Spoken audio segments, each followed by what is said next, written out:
कांति देवी बार बार उस कर्मचारी से हाथ जोड़कर गुहार लगा रही थी, तो कर्मचारी चिल्लाते हुए बोला, माँ जी, आपको समझ में नहीं आता क्या?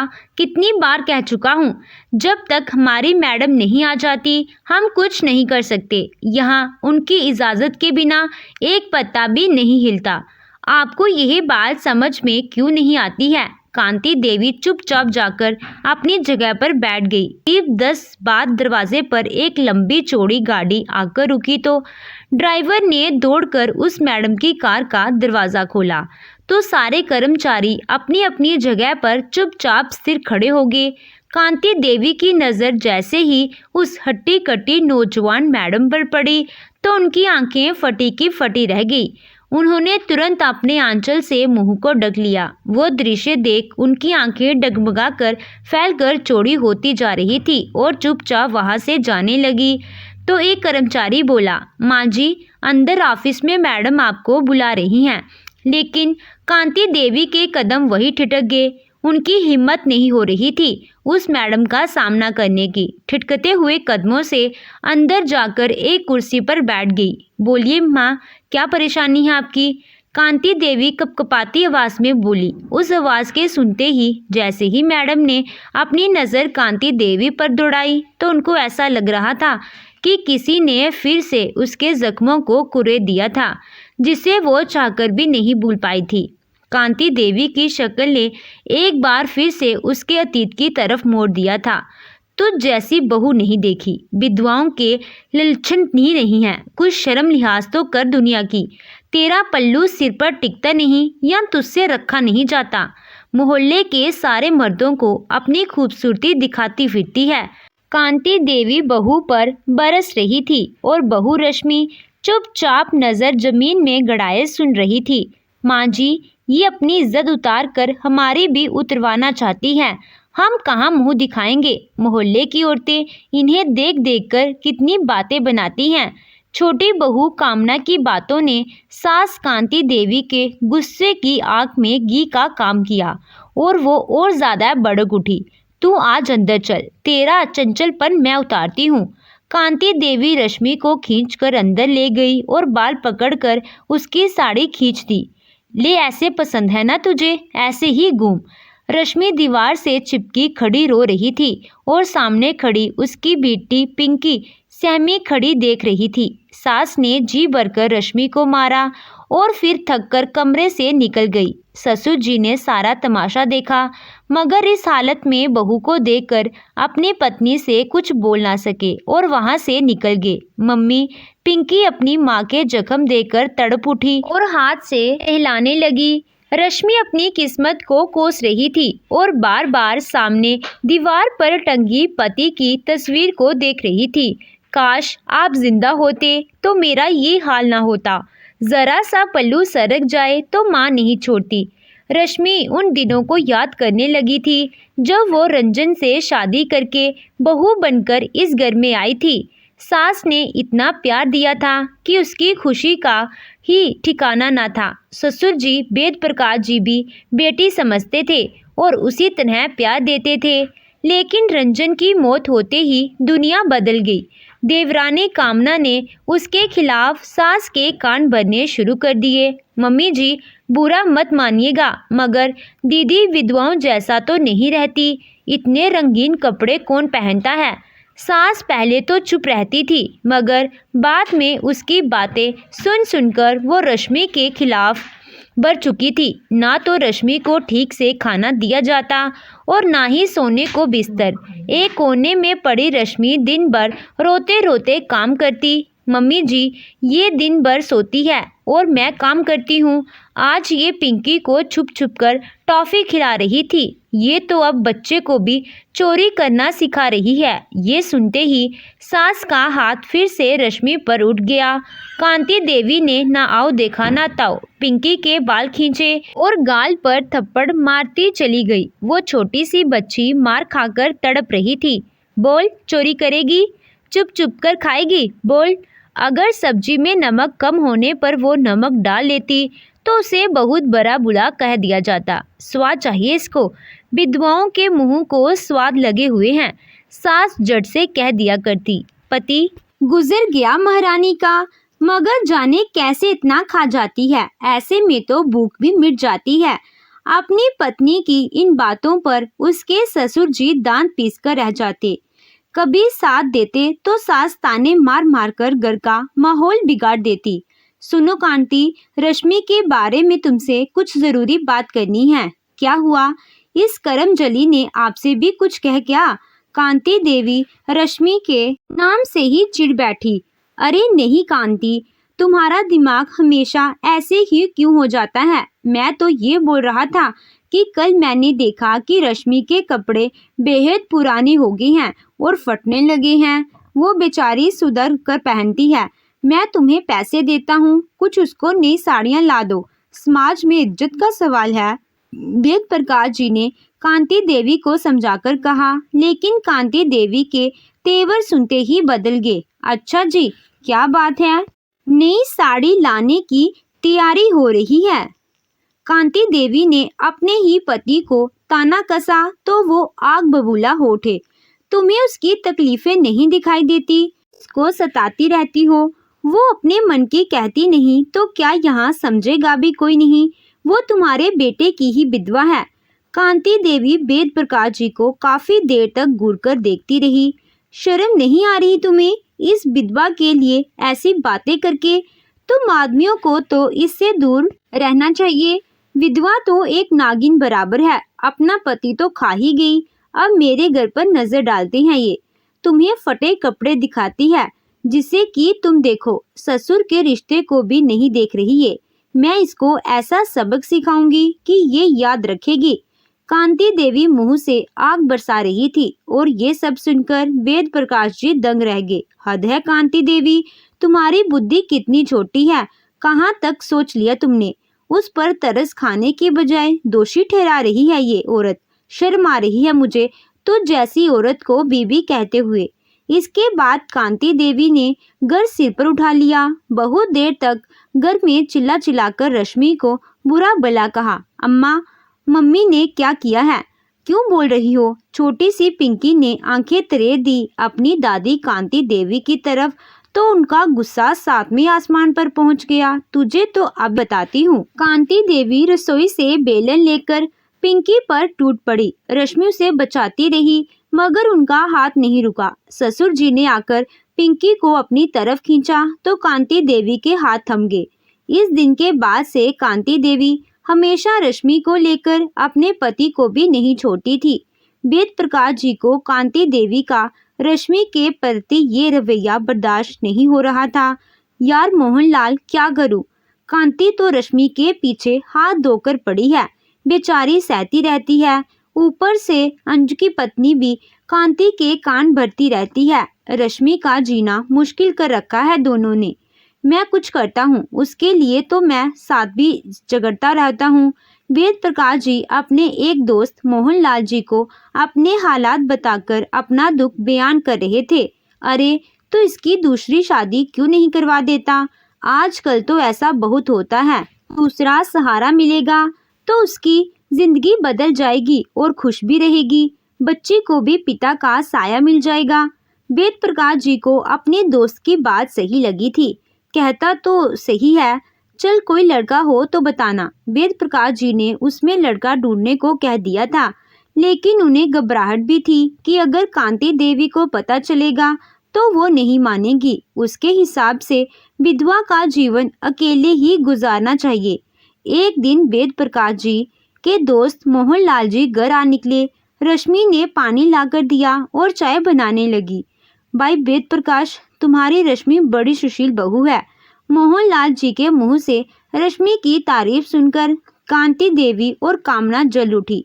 सास के इशारा करने पर रसोई में चली गई। कोई आता है तो सामने क्या दिखाने आ जाती हो? बड़ी आई तारीफ बटोरने। हटो यहाँ से और अपने कमरे में जाओ। कामना ने रश्मि को रसोई से बाहर भेज दिया और खुद चाय नाश्ता तैयार करने लगी। वेद प्रकाश जी कमला के सब पैंतरे समझते थे। उन्होंने रश्मि को अपने कमरे में जाते भी देख लिया था। थोड़ी देर में कामना चाय नाश्ता लेकर आई और सामने रख दिया। लेकिन दोस्त मोहनलाल जी को भी ये सब समझ आ रहा था। अरे वेद प्रकाश, मैं कह कर रहा था कि लड़का है मेरी नज़र में। मोहनलाल जी की बात सुनकर कांति देवी ने बीच में ही बात काट दी। अरे लड़का किसके लिए? हमारी तो दोनों लड़कियां ब्याही गई और अब तो कोई दूर तक कुंवारी नहीं है। कांति देवी ने मुस्कुराते हुए कहा, अरे भाभी, मैं तो रश्मि के लिए बोल रहा हूँ। आप लोग भी कब तक संभालेंगे? और अभी उम्र ही क्या है उसकी? इतनी लंबी जिंदगी अकेले काटना मजाक बात थोड़े है। शादी करा देगी तो वही संभालेगा और घर भी बस जाएगा इसका। फिर से मन की करने सुनने के लिए थी और रश्मि के भले के लिए थी। मोहनलाल जी की बातें कांति देवी को बिल्कुल भी सही नजर नहीं आई और बल्कि कामना भी सुनकर तमतमा गई। बस ससुर जी के कारण बोल नहीं पा रही थी। अरे भाई साहब, इसकी शादी करके अपना मजाक बनवाना है क्या? विधवाओं को कब से शादी का शौक होने लगा होगा जमाना ऐसा। पर हमें तो ये बात अच्छी ना लगती कि पहले पति को भूलकर दूसरे के साथ ब्याह रचा लो। कांति देवी ने अपने अंदाज में जो कहा वो बिल्कुल भी सुनने लायक नहीं था और उसका कहा जवाब मोहनलाल जी भी देना चाहते थे, मगर वेद प्रकाश जी के इशारों पर उन्होंने अपने आप को रोक लिया। कल देर रात मोहनलाल जी उठकर चले गए और कांति देवी ने कमर में पल्लू ठूस लिया, जैसे कि वो उनके ही जाने का इंतजार कर रही थी। क्यों इधर चले? कमरे में सरकते हुए वेद प्रकाश जी को समझ आ गया था कि अब भूचाल आने वाला है। इसको मोहनलाल का शादी का प्रस्ताव राज नहीं आया है और अब ये मेरे पीछे पड़ने वाली है। कांति देवी के कहने पर वेद प्रकाश जी रुक गए। तुम्हें लिहाज नहीं है क्या? एक विधवा का ब्याह कराने चले हो। लोग क्या कहेंगे कि एक बच्चे की माँ ने ब्याह रचा लिया। तुम्हारे दोस्त ने कहते हुए भी नहीं सोचा। कांति देवी ने वेद प्रकाश जी को आड़े हाथों ले लिया था, जिसका अनुमान वो खुद भी लगा रहे थे। हाँ तो क्या हुआ? अगर घर बस जाएगा, बेटी को पिता का सहारा भी तो मिल जाएगा। वेद प्रकाश जी ने कांति देवी से ऊंची आवाज में कहा तो कांति देवी और ज्यादा गुस्से में लाल होगी। देखो जी, मुझे सब समझ आ रहा है, ज्यादा हितैषी मत बनो इसके। जाने क्या जादू टोने करती फिरती है जो सब इसके लिए बोलने लगते हैं। वेद प्रकाश जी ने कांति देवी से उलझना सही नहीं समझा और कमरे में चले गए। कामना, भाभी को कुछ पूछ लिया करो, भैया नहीं है तो कोई बात करने वाला भी नहीं है। रश्मि के देवर ने रात को ऑफिस से आने के बाद अपनी पत्नी कामना से कहा तो उसने अंजन को कसमकस कर ताने दिए। कामना, तुम अपना दिमाग ठिकाने पर रखो। मैं पापा की तरह नहीं हूँ जो सब सुन लूंगा, समझी? अनजान कामना को डांट कर कमरे से बाहर निकल गया। बाहर आते ही पिंकी उसके पैरों से आकर लिपट गई। चाचा, आप तो मुझसे अब बात भी नहीं करते। अंजन उसे गोद में उठा लिया तो अंदर से रश्मि निकल कर आ गई। चलो उतरो, चाचा को परेशान मत करो। रश्मि पिंकी को अंजन की गोद से उतारने के लिए कहने लगी, लेकिन अंदर से आवाज सुनकर आई कामना गुस्से से आग बबूला हो गई। कुछ और काम नहीं है क्या? भाभी, आप अपनी लड़की को संभालिए, चाचा हैं तो बाप ना बनाए। कामना के शब्द रश्मि को बेहद चुभ गए थे, मगर घर में वो अपनी स्थिति जानती थी तो चुप ही रही और पिंकी को डांटते हुए अंदर ले गई। मम्मी जी, अपनी बड़ी बहू का कुछ कीजिए। ये मेरे पति को अपने कब्जे में करने की कोशिश कर रही है। अपना तो चला गया, अब मेरे पर नजर रखती है। अपनी बेटी को बहाने से अंजन के पास भेज देती है। कामना ने अपनी सास कांति देवी के पास जाकर फिर से रश्मि के खिलाफ आग उगलनी शुरू कर दी थी, जिससे सास भयंकर गुस्से में उठकर रश्मि के कमरे में आ गई। रश्मि बेचारी चुपचाप अपने पति की तस्वीर देखकर रो रही थी, मगर सास ने उसे हाथ पकड़कर नीचे खींच लिया। क्यों री, एक को खाकर पेट नहीं भरा तेरा जो इसके सुहाग पर नजर डालती है? मेरा जवान बेटा चला गया मगर इसको कोई दुख ही नहीं है, रोज ने नाटक रचती है।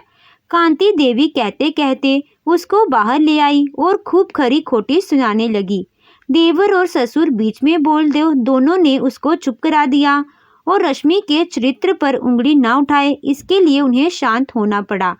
तू आज यहाँ से जाएगी, तेरी जैसी मनहूस बहू हमें नहीं चाहिए। कांति देवी उसे खींचकर दरवाजे तक ले जा रही थी। और अब ब्रजेश प्रकाश भी बोल उठे थे, ये ज्यादा हो रहा है कांति, छोड़ो इसको। वेद प्रकाश जी ने कांति देवी का हाथ पकड़कर कहा, अच्छा बड़ा लाड़ आ रहा है इस पर, बहू है ये तुम्हारे मरे हुए बेटे की। कांति देवी आंखें निकालकर बोली। वेद प्रकाश जी गुस्से से दांत पीसने लगे और अंजन भी गुस्से से दोनों को देखने लगा। ये दोनों इस हद तक गिर गई थी कि इनसे उलझना सही नहीं था। रश्मि बहुत सह रही थी, अभी 1 साल ही पति को गए हुए हुआ था और उसके बाद ये सब होने लगा था। मैं इसको तो अब घर में नहीं रखूंगी, समझे तुम।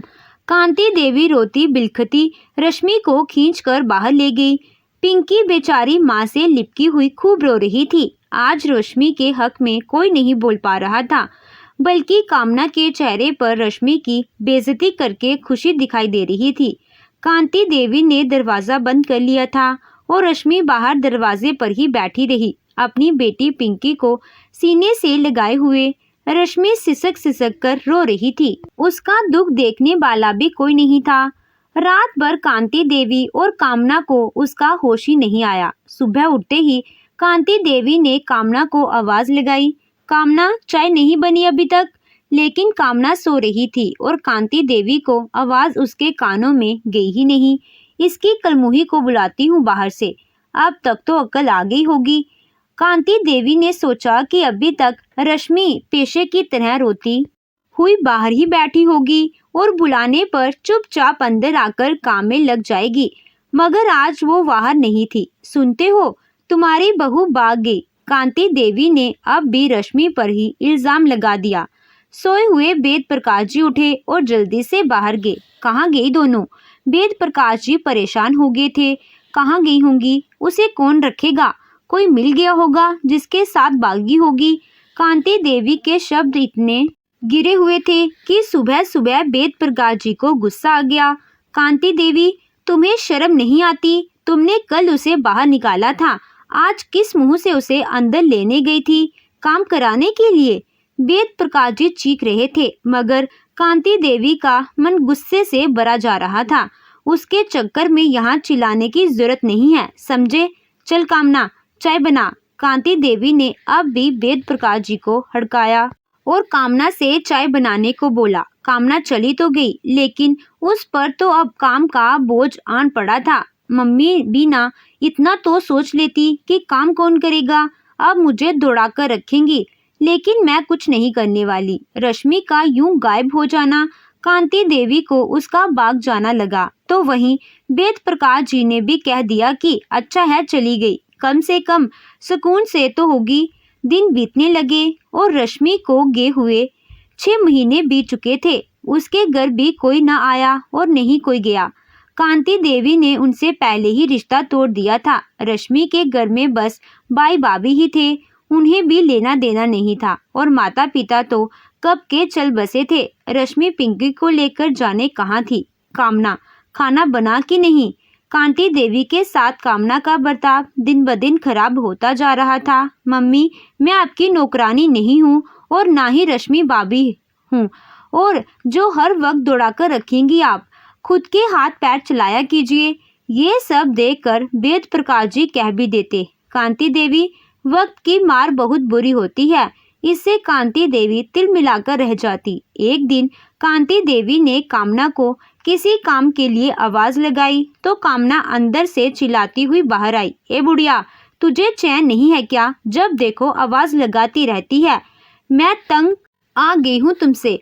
अगर इतना ही था तो अपनी बड़ी बहू को क्यों निकाला? कामना ने सास को अपने रंग अच्छे से दिखा दिए थे और अब 10 के तेवर भी ढीले पड़ने लगे थे। हद तो तब हो गई जब एक दिन कामना ने अपनी सास को सीढ़ियों से धक्का दे दिया और कांति देवी की कमर की हड्डी टूट गई।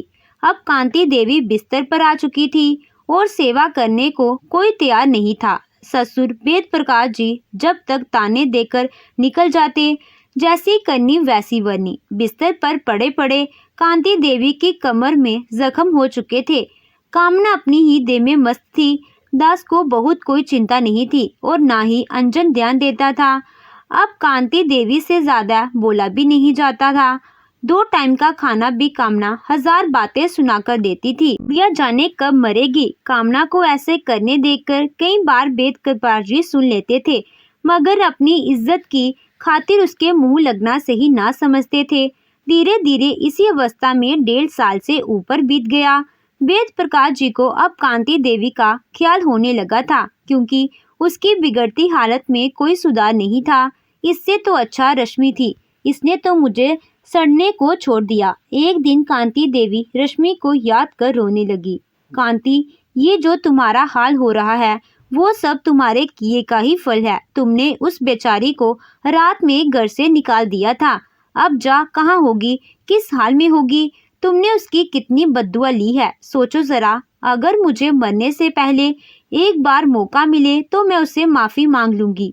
एक दिन कामना ने वेद प्रकाश जी से कहा, पापा जी, मम्मी को कहीं और ले जाइए, इनके कारण घर में बदबू रहने लगी है। बिस्तर पर देखिए कितने धब्बे हो गए हैं। मेरे बच्चे इनके कारण बीमार हो जाएंगे और घर में आने वाले लोगों के सामने अच्छा नहीं लगता है। वेद प्रकाश जी ने जब यही बातें अंजन से कही तो उसने कामना का साथ दे दिया। पापा जी, आप मम्मी को वृद्धाश्रम भेज दीजिए या इन्हें कहीं हॉस्पिटल भेज दीजिए। आप यहीं रह सकते हैं, मगर इनको प्लीज ले जाइए। अपने ही बेटे के मुंह से ये सुनकर वेद प्रकाश जी का दिल रोने लगा था। वो अपनी पत्नी को छोड़ भी नहीं सकते थे और उसके साथ यहाँ रह भी नहीं सकते थे।